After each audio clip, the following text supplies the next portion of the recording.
जी, जी, जी। बहुत महत्वपूर्ण बातें कही आपने अनिल जी। और मैं आता हूँ सुनील जी, आपसे स बात करते-करते संपर्क टूट गया, शायद आपका नेटवर्क चला गया था। तो जी। बात वही थी कि क्या मोदी जी का तिलिस्म बरकरार है या टूटना शुरू हो गया है? आभास होता है कई बार। कभी-कभी बीच में संकेत मिलते हैं, किसी एक राज्य में वो भारी जीत हासिल करते हैं, फिर कुछ राज्यों में उनकी हार भी हो जाती है। अब 3 राज्य उत्तर-पूर्व के भी, मेघालय, त्रिपुरा और नागालैंड के चुनाव भी आ रहे हैं, तो वो भी एक आईना होगा एक शुरुआत में कि हवा किस ओर बह रही है।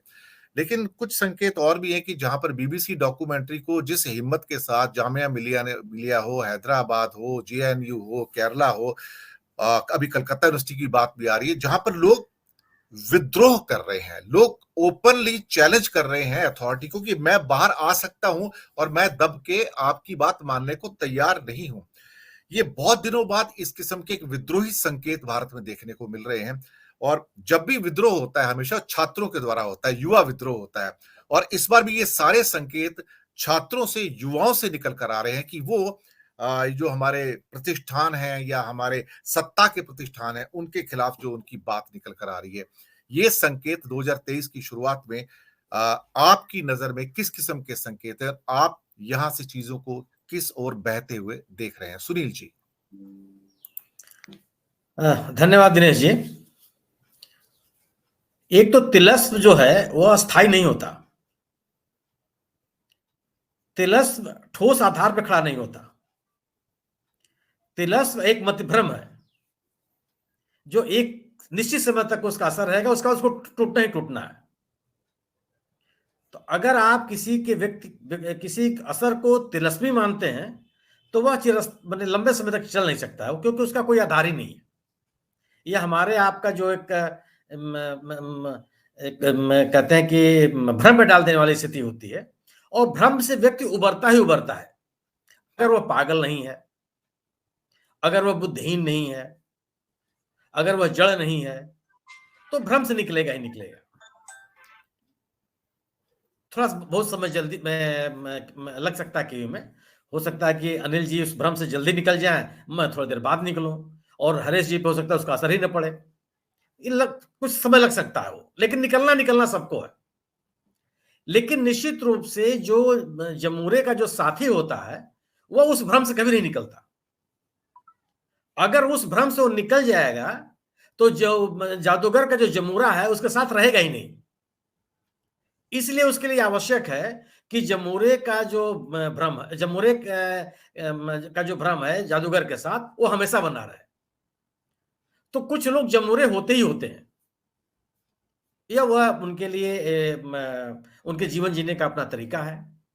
2014 के बाद से, 2014 से ही भारत राज्य में ऐसा कहीं नहीं हुआ कि किसी न किसी राज्य में भारतीय जनता पार्टी चुनाव न हारी हो। यह कोई हम गुलशन नंदा का उपन्यास पढ़ के नहीं बता रहे हैं, यह यथार्थ है, सभी जानते हैं। केवल एक है जो बीबीसी का की यह जो डॉक्यूमेंट्री है, दिनेश जी आप जैसे लोगों के ऊपर टिप्पणी है जो पत्रकारिता करते हैं। बीबीसी को यह डॉक्यूमेंट्री बनाने का समय मिल गया और आपको समय नहीं मिला। दुनिया के लोग हमारे आपके बारे में क्या सोचते हैं कि भारतीय मीडिया क्या कर रहा था?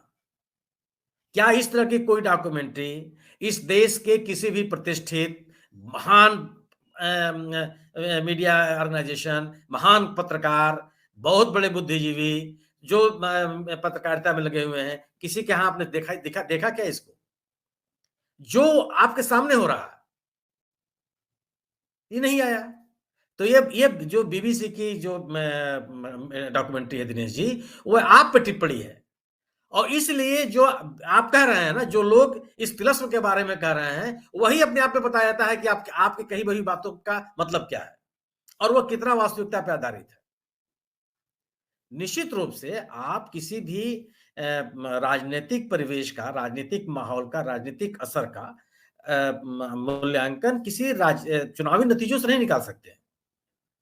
चुनावी नतीजे ये नहीं बताते हैं कि देश का राजनीतिक माहौल क्या है, क्योंकि वो तमाम कारक उस नतीजों में शामिल होते हैं जिसकी बात अनिल सिन्हा जी ने कही।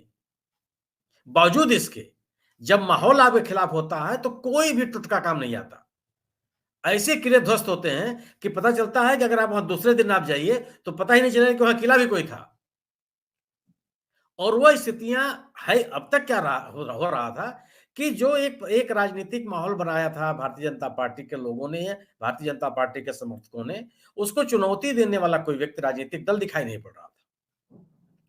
इसलिए नहीं दिखाई पड़ रहा था कि अगर कोई कोशिश भी कर रहा था, तो लोग ये बताने में लगे हुए थे कि ये विपक्ष के लोग हैं, इन्होंने राष्ट्र हित में कभी सोचा ही नहीं है। ये सब बेईमान हैं, सब स्कैम में लगे रहे हैं, सब सुविधा भोगी हैं, केवल पैसा बनाते रहे हैं, अपने अपने परिजनों का को विस्तार देते रहे हैं। राष्ट्र हित में उन्होंने कोई काम नहीं किया। राष्ट्र हित में काम करने के लिए केवल मैं आया हूं और सबको खारिज करते रहिए आप। तो जब इस माहौल को जो चुनौती मिली, जब सामने लोगों ने खड़ा होकर के कहना शुरू कर दिया, तब आपका पूरा का पूरा नरेशन ध्वस्त हो गया और आपको जवाब देते नहीं बन रहा है। जब उठाए हुए मुद्दे के ऊपर जवाब देने के बजाय आप पोस्टमैन पे हमला करना शुरू कर दीजिए, तो ये लगता है कि आप किस कमजोर जमीन पे आप खड़े हैं। पोस्टमैन पे क्यों हमला कर रहे हैं भाई? वो तो अपनी बात को कह रहा है। जिस तरीके से प्रमुख विपक्षी दल कांग्रेस के नेता राहुल गांधी ने जिन मुद्दों को उठाया और जिन मुद्दों पर लगातार बोल रहे हैं वो, उन्होंने कभी अपने आप को छिपाया नहीं। भारतीय संघ पे हमला हो रहा है, इसकी बात लगातार कर रहे हैं। भारतीय समाज का जो एक ताना बना है, उसको तोड़ने की किस कोशिश की जा रही है, इस पे लगातार बोल रहे हैं। वो कह रहे हैं कि भारत की हम अर्थव्यवस्था निरंतर कमजोर होती चली जा रही है, निरंतर हम रसातल में चले जा रहे हैं, हमारे रुपए का अवमूल्यन होता जा रहा है, रोजगार के अवसर कम होते जा रहे हैं, उत्पादन हो नहीं रहा है, कृषि में नहीं हो रहे हैं, ये लगातार कहते जा रहे हैं। इस पे कोई जवाब आप नहीं देते। आप ये नहीं बताते हैं कि राज्यों के जो अधिकार हैं, वह किस तरह से कमजोर किए जा रहे हैं। आप इस पे जवाब नहीं देते हैं कि जो लोकतांत्रिक संस्थाएं हैं, उनको कमजोर करने की जो कोशिश की जा रही है, इस पे भी आप कोई जवाब नहीं देते।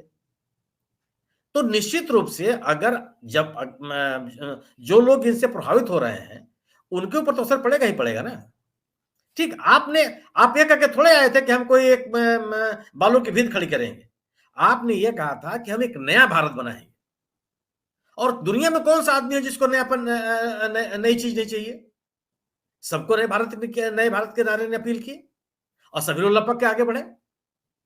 लेकिन जब वो नया भारत का जो सपना दिखाया गया था, वह भारत खंडित-खंडित होने लगा। उसके जो स्थापित प्रतिमान थे, वो भी खंडित होने लगे। जो जिन जिन जिन आधारों पर ये भारत खड़ा था, उसको कमजोर करने की कोशिश की जाने लगी। तो इस नए भारत को स्वीकार करने के लिए कोई तैयार तो था नहीं।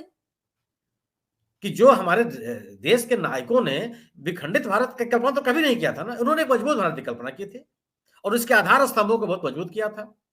उसके प्रति सबका लगाव है, जिन्होंने उस परिदृश्य को देखा हो और जिसने न देखा हो। तो अब जब चुनौतियां सामने आने लगी हैं, तो आपका तिरस्कार टूटने लगा। बीबीसी ने कोई नई बात कही है क्या दिनेश जी? किस बात को आप नहीं जानते? मैं गुजरात में नहीं रहता हूं, जितनी बार मैं गया हूं तथ्यों को जानता हूं। हरेश जी तो एक चीज को जानते हैं, प्रत्यक्षदर्शी हैं। और जो क्या घटना एक जगह हो रही है, हर जगह हो रही है और आप उस पर कोई कार्रवाई नहीं करते। कुछ आपके अंदर स्पंदन ही नहीं होता। तो ऐसा नहीं है। लेकिन ये निश्चित रूप से आप जिस तरह का माहौल बनाए हुए हैं, उस माहौल उस जो लोग के आंख के सामने पर्दा पड़ा हुआ है, उस पर्दे को हटाने की जिसकी जिम्मेदारी है, उस भूमिका को नहीं निभा रहा। तो जो अगर पर्दा हट नहीं रहा है, तो पर्दे के पीछे भी सब कुछ पाक साफ है, ये मतलब नहीं, ये निष्कर्ष नहीं निकाला जाना चाहिए। अगर कोई नाटक का एक दृश्य चल रहा है, उसके बाद उस पर्दे को हट जाना चाहिए था और पर्दा हटाने वाले व्यक्ति ने उस पर्दे को नहीं हटाया, तो यह बिल्कुल मान लेना नहीं है कि यही जो दृश्य है, वही अंत तक चलता रहेगा। इससे बदलाव नहीं आएगा। बदलाव तो आना ही आना है, लेकिन पर्दे हटाने वालों की भूमिका बड़ी चिंताजनक है। जी, और निश्चित रूप से जब मूल्यांकन किया जाएगा, तो उनकी भी बात की जाएगी कि वो कौन लोग थे जिनके ऊपर जिम्मेदारी थी, इस जिम्मेदारी का उन्होंने निर्वाह नहीं किया। जी। मैं इस तथ्य को स्वीकार करने में मुझे दिक्कत है कि तिलस्म तो टूटना ही टूटना है। जी। जी।